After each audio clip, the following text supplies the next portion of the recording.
Can you see it? Who am I kidding? Of course you can't. The darkness acts as camouflage. That's why I couldn't see it. And its yellow eyes? They blend in with the lights. The screams mask the screech of this creature. It's the perfect setting. You can't see it, you can't hear it, you can't feel it watching.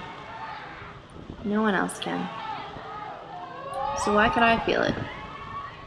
Why could I feel it watching me, constantly looming over me, like a hunter stalks its prey? I know you won't believe me, because let's face it, I sound a bit crazed.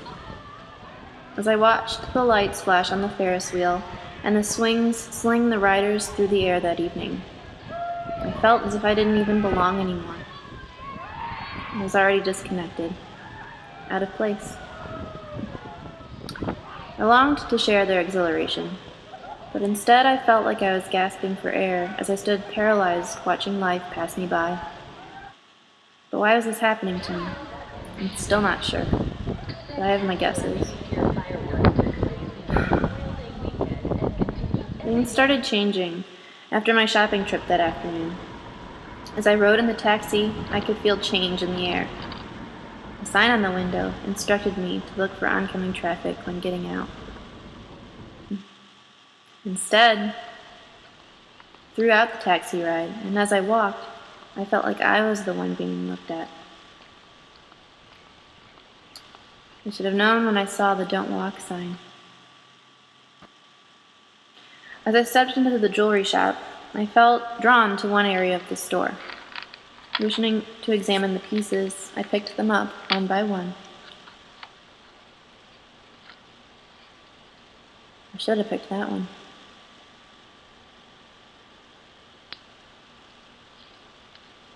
Finally, my eye caught a timepiece. I had always wanted one and knew that I was meant to have this necklace. As soon as I touched it, though, I felt the hairs on my arms stand on end, and a shiver ran down my spine.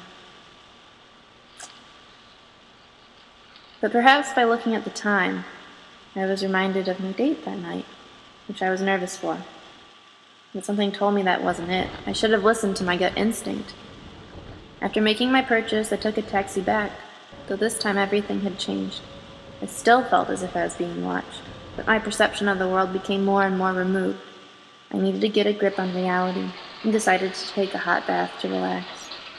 I took my new necklace off and stepped in, barely feeling the hot water against my clammy skin.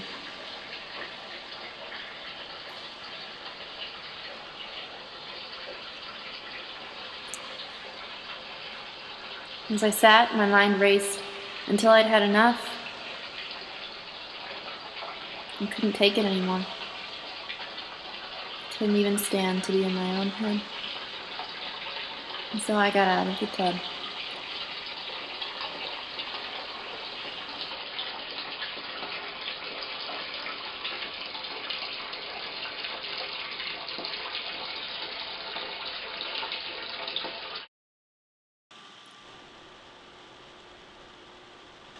I poured myself a glass of wine and sat in near darkness to clear my head.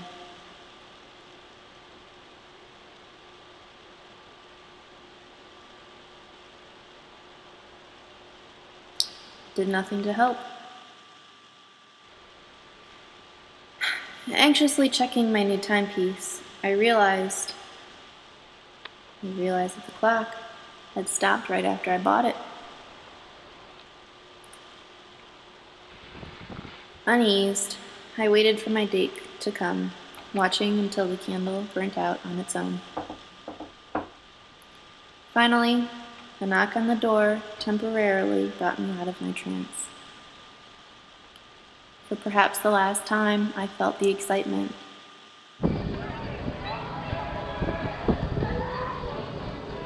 We departed for the pier as I nervously checked behind me at every turn. I could feel something was about to happen, which brings me back to the start of my story. I'm uncertain where I am now, trapped somewhere, still gasping for air.